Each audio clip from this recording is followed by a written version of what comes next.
हर खबर पर होगी आपकी पकड़। डाउनलोड कीजिए एबीपी लाइव ऐप। तो प्रधानमंत्री नरेंद्र मोदी की चुनावी रैली, पटना की अपनी चुनावी रैली में प्रधानमंत्री नरेंद्र मोदी ने क्या कहा, जरा सुनिए।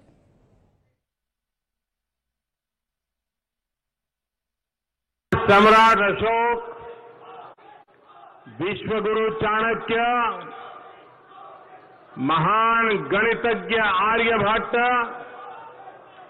और गुरु गोविंद सिंह के गौरवशाली धरती पर अपने सबके अभिनंदन करी थी। बिहार के मुख्यमंत्री और भावी भी मुख्यमंत्री मेरे मित्र श्रीमान नीतीश कुमार जी, केंद्रीय मंत्रिमंडल में मेरे साथी श्री रविशंकर प्रसाद जी, राज्य मंत्रिमंडल के अन्य साथी, सांसद श्रीमान रामकृपाल यादव जी, पूर्व सांसद डॉक्टर सीपी ठाकुर जी, मंच पर विराजमान अन्य सभी सांसदगण, सभी पार्टियों के नेतागण और मेरे प्यारे भाई और बहनों,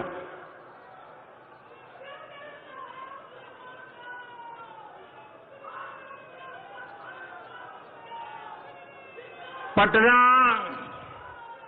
नालंदा और दूसरे जिलों के अलग अलग क्षेत्रों से पधारे आप सभी साथियों और जो हजारों साथी डिजिटल माध्यम से जुड़े हैं, सभी को मेरा आदरपूर्वक प्रणाम। हर बार की भांति इस बार भी आपका स्नेह और आपका जोश इस मैदान में ही नहीं बल्कि पूरे बिहार में संदेश दे रहा है, पूरे देश में संदेश दे रहा है। मेरा आज दूसरी बार बिहार आना हुआ है।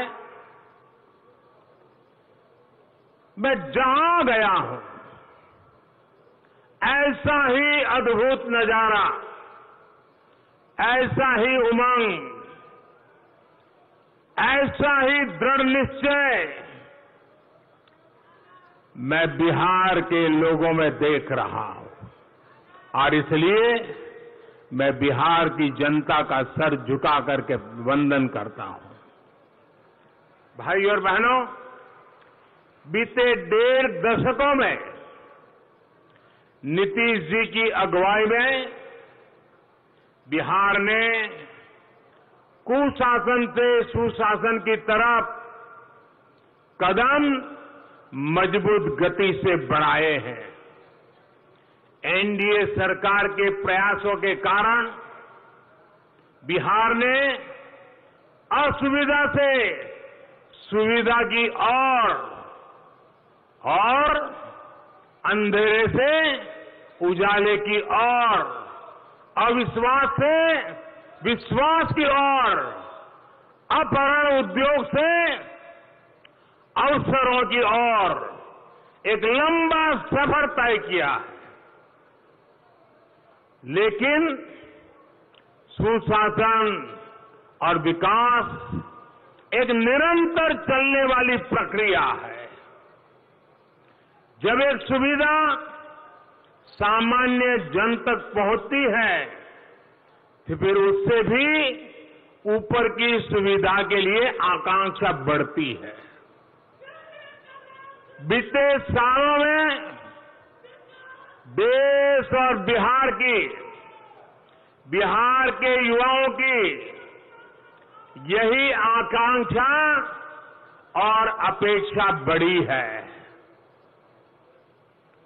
जो कभी वंचित था, अभाव में था, निराश था, वो अब आकांक्षी बन गया है। ये बिहार की ओर एनडीए सरकार की बहुत बड़ी कामयाबी है और इसके लिए मैं नीतीश जी को बधाई देता हूं। भाई और बहनों, अटल जी कभी कहते थे कि बिहार में बिजली की परिभाषा ये है कि जो आती कम है, जाती ज्यादा है। लालटेन काल का अंधेरा अब छट चुका है, लेकिन बिहार की आकांक्षा अब लगातार बिजली, एलईडी बल्ब की है। पहले अस्पताल में एक डॉक्टर का मिलना मुश्किल था, अब जगह जगह मेडिकल कॉलेज और एम्स जैसी सुविधाओं की आकांक्षा है। पहले गांव-गांव में मांग थी कि किसी तरह खड़ंजा बिछ जाए, अब हर मौसम में बनी रहने वाली चौड़ी सड़कों की आकांक्षा है। पहले सामान्य रेलवे स्टेशन भी एक सपना थे, अब स्टेशन तो आधुनिक सुविधाओं से जुड़े ही रहे, नए नए रेल रूट शुरू किए जाएं, इसकी भी आकांक्षा है।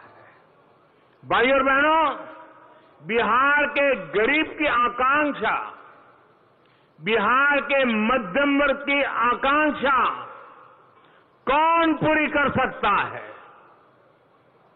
वो लोग जिन्होंने बिहार को बीमार बनाया, बिहार को लूटा, क्या वो ये काम कर सकते हैं? जिन लोगों ने सिर्फ अपने परिवार के बारे में सोचा, बिहार के एक एक व्यक्ति के साथ अन्याय किया, दलितों, पिछड़ों, वंचितों का हक भी हड़प लिया, क्या वो लोग बिहार की उम्मीदों को समझ भी पाएंगे? साथियों, आज बिहार जो चाहता है, बिहार के लोग जो चाहते हैं, वो एनडीए के लिए संकल्प पत्र की तरह है, शपथ पत्र की तरह है। आज बिहार के शहरों को बिहटा जैसा नया और आधुनिक एयरपोर्ट चाहिए। पहले महात्मा गांधी सेतु की स्थिति सुधारने की मांग होती थी, अब पूरे राज्य में ऐसी सुविधाओं की मांग होती है। पहले गंगा जी की स्वच्छता एक बहुत बड़ा विषय था, अब गंगा जी का पानी तो साफ हुआ ही है, यहां पटना में रिवर फ्रंट भी बन चुका है। हाल में जो सरकार ने मिशन डॉल्फिन शुरू करने का फैसला किया है, ये मिशन डॉल्फिन के कारण उसका सबसे बड़ा लाभ गंगा के इस पाट पे होने वाला है। पटना और आसपास के लोग उसके कारण बहुत रोजी रोटी कमाने वाले हैं। सैकड़ों करोड़ रुपयों का खर्च होने वाला है। साथियों, पहले पटना में रिंग रोड की मांग होती थी, रिंग रोड बनी तो फिर मेट्रो की मांग तेज हुई। आज पटना मेट्रो पर काम चल रहा है तो दूसरे शहरों में भी ऐसी सुविधा की अपेक्षाएं बढ़ी है। आज पटना सहित बिहार के सभी शहरों में सड़क, पानी और सीवर जैसे बुनियादी मुद्दों पर तेज गति से काम किया जा रहा है। गंगा जी में गिरने वाले गंदे नालों का पानी ट्रीट करने के लिए, साफ करने के लिए आधुनिक ट्रीटमेंट प्लांट भी लग रहे हैं। गंगा जी के घाटों का जीर्णोद्धार किया जा रहा है, घाटों का सुंदरीकरण किया जा रहा है। साथियों, एक समय था जब पासपोर्ट बनवाने के लिए पटना आने के सिवाय कोई चारा नहीं था।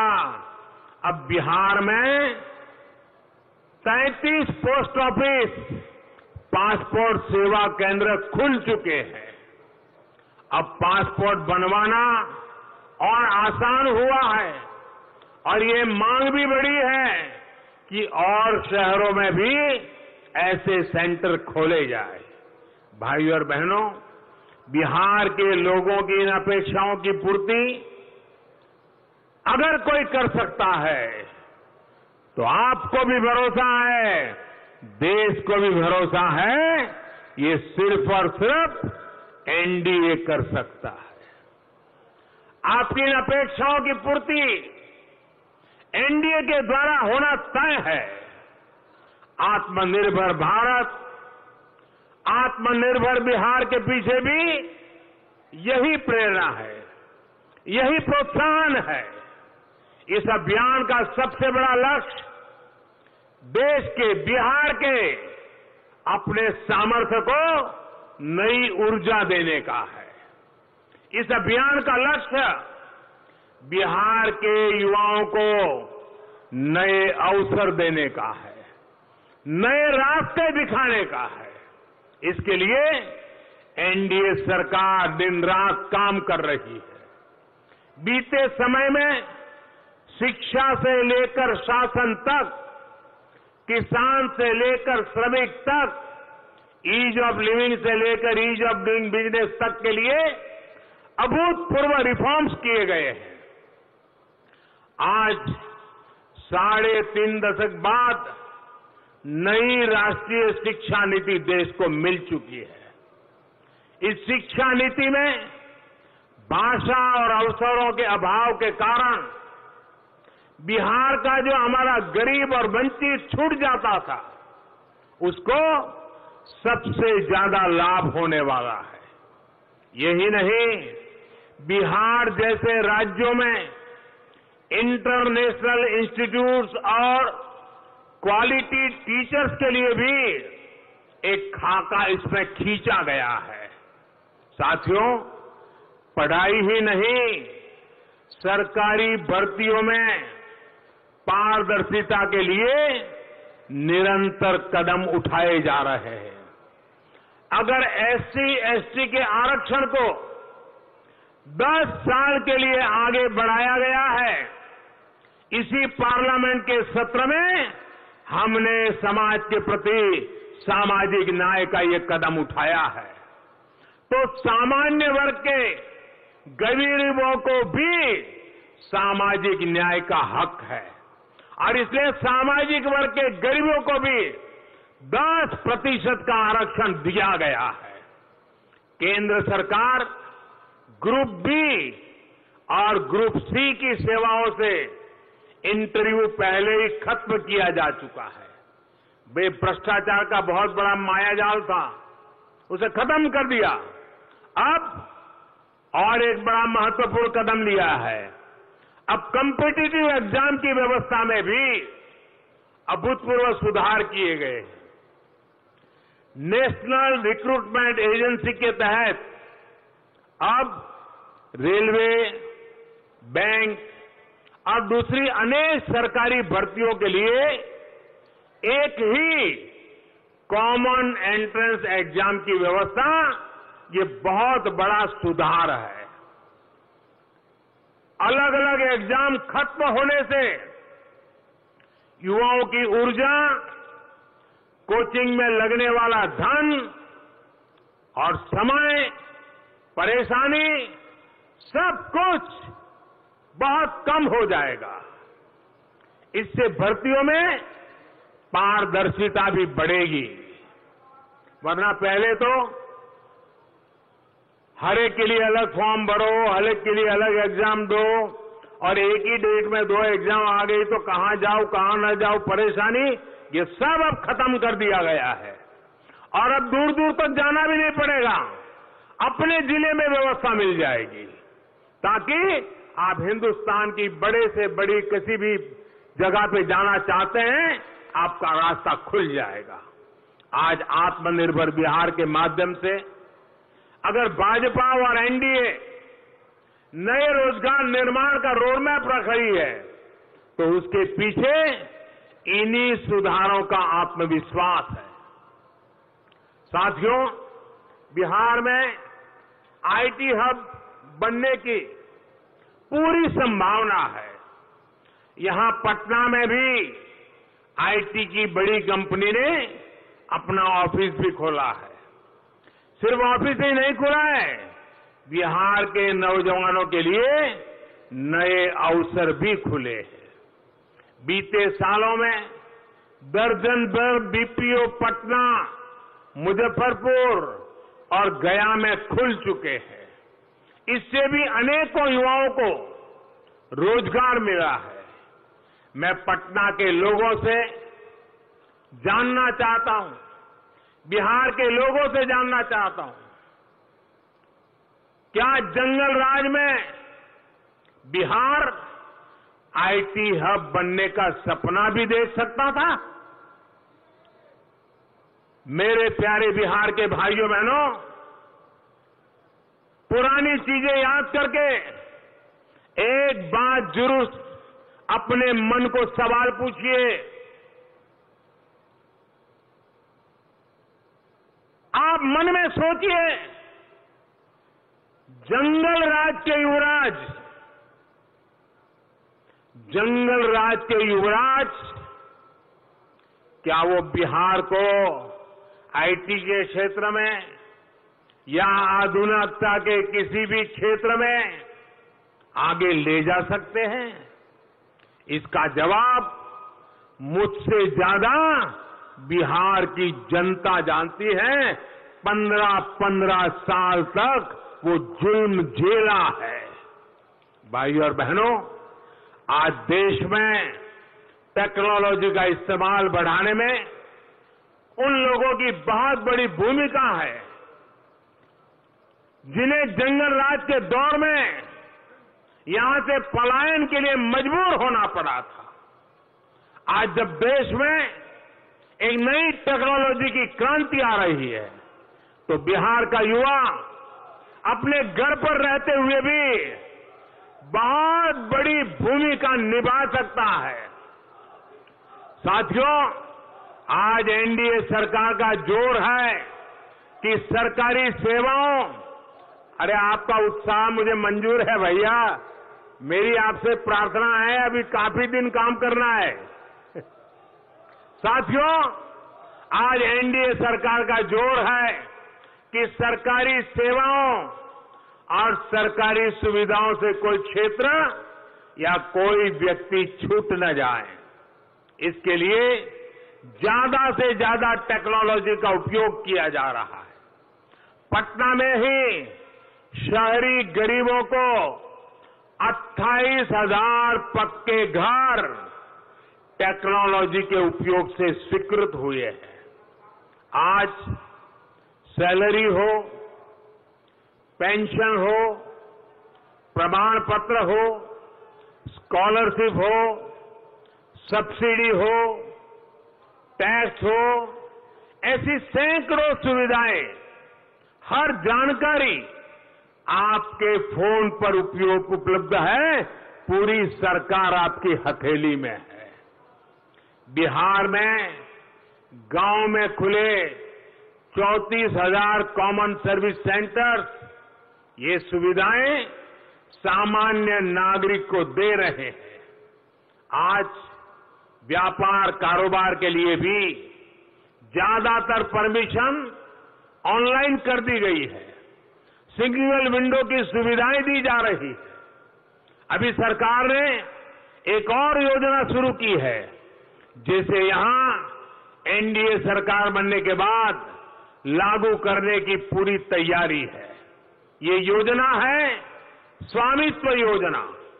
स्वामित्व योजना के तहत ड्रोन टेक्नोलॉजी से गांवों में जमीन की, घरों की, प्रॉपर्टी की मैपिंग हो रही है। एक बार मैपिंग होने के बाद लोगों को जमीनों का, घरों का प्रॉपर्टी कार्ड भी दिया जा रहा है। ये प्रॉपर्टी कार्ड मिलने के बाद आपको अनेक झगड़ों से मुक्ति मिलेगी। बैंकों से कर्ज आसानी से मिलेगा। साथियों, टेक्नोलॉजी के माध्यम से कैसे समाज के हर क्षेत्र, हर व्यक्ति को तेजी से लाभ सुनिश्चित होता है, ये कोरोना काल में भी देखने को मिला है।